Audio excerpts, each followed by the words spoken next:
సందర్భాన్ని పురస్కరించుకొని ఎవరైనా సరే భవిష్యత్తులో ఏ అధికారి ఒక ఎంపీడీఓల మీద కాదు ఏ ఒక్క ప్రభుత్వ అధికారి మీద కానీ జులుం చలాయించినా ఇష్టారాజ్యంగా మాట్లాడినా ఒక్కొక్కరికి మీకు భవిష్యత్తు చాలా ఖచ్చితంగా ఒక కరాఖండిగా ఉంటుంది మా రియాక్షన్ మీరు గుర్తుపెట్టుకోండి.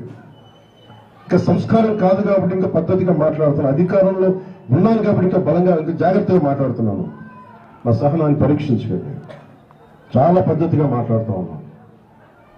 అలాగే వైసీపీ నాయకుడికి కూడా మీ నాయకుల్ని నిగ్రహించుకోమని చెప్పండి.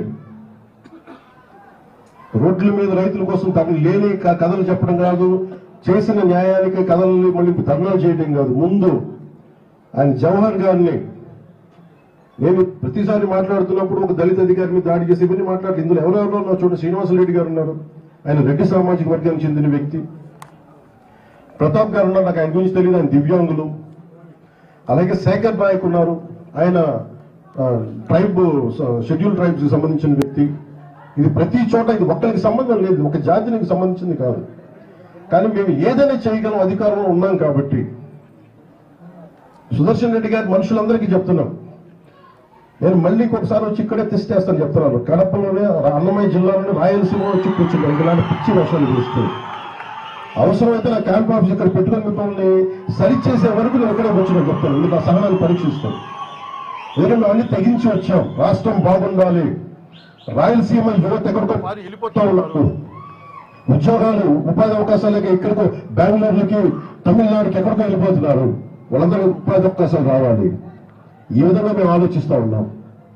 ప్రభుత్వం అధికారులందరూ కూడా మేము బలం ఇవ్వడానికి వచ్చాం, మరి బలాన్ని నిర్వీర్యం చేయడానికి రాలేదు.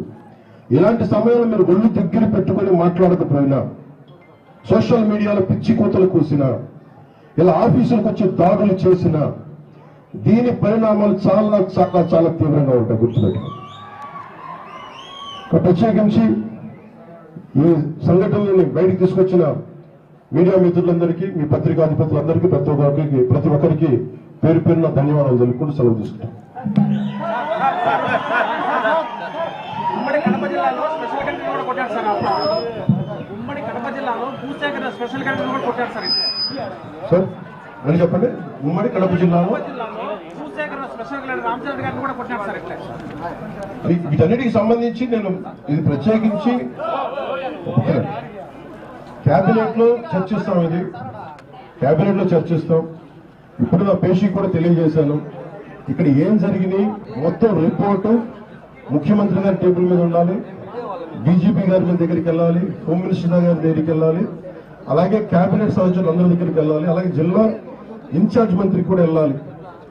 ఇందాక మాట్లాడుతూ ఉంటే ప్రతి చోట ఏమేమి తప్పులు జరిగినాయి, ఎలాంటి మనకి ల్యాండ్ ఎన్క్రోచ్మెంట్స్ ఏం జరిగాయి కూడా మా దృష్టిలో ఉన్నాయి. అలాగే అడవుల్లో మన బొగ్గుని అక్రమంగా చేసేస్తాను, అది కూడా వెంటనే నేను పీసీసీఎఫ్ గారితో మాట్లాడాం. ఇవన్నీ కూడా చర్యలు తీసుకుంటాం.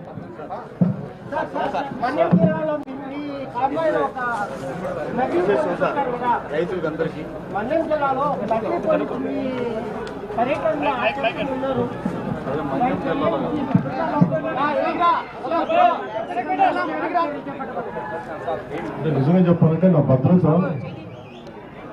అంటే నాకు ఆశీర్వేసింది. ఈరోజు పొద్దున్నే నేను ఈ పర్యటనకు వస్తామంటే నా దృష్టికి తీసుకొచ్చారు. ఒక ఐపీఎస్ అధికారి ముసుగులో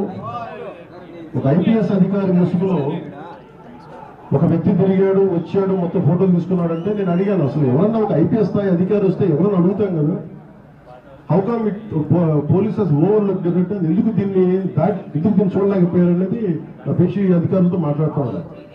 ఇది కేవలం నాకు పనిచేయడం తెలుసు, రాష్ట్ర పోలీస్ శాఖ బాధ్యత, ఇది ఇంటెలిజెన్స్ శాఖ బాధ్యత, హోంశాఖ బాధ్యత, అలాగే డీజీపీ గారి బాధ్యత. నాకు పనిచేయడమే తెలుసు. అధికారం ఉన్నా లేకపోయినా పనిచేస్తాం. ఈరోజు అధికారం ఉన్నా పనిచేస్తాం, రక్షణ ఉన్నా పనిచేస్తాం, రక్షణ లేకపోయినా పనిచేస్తాం.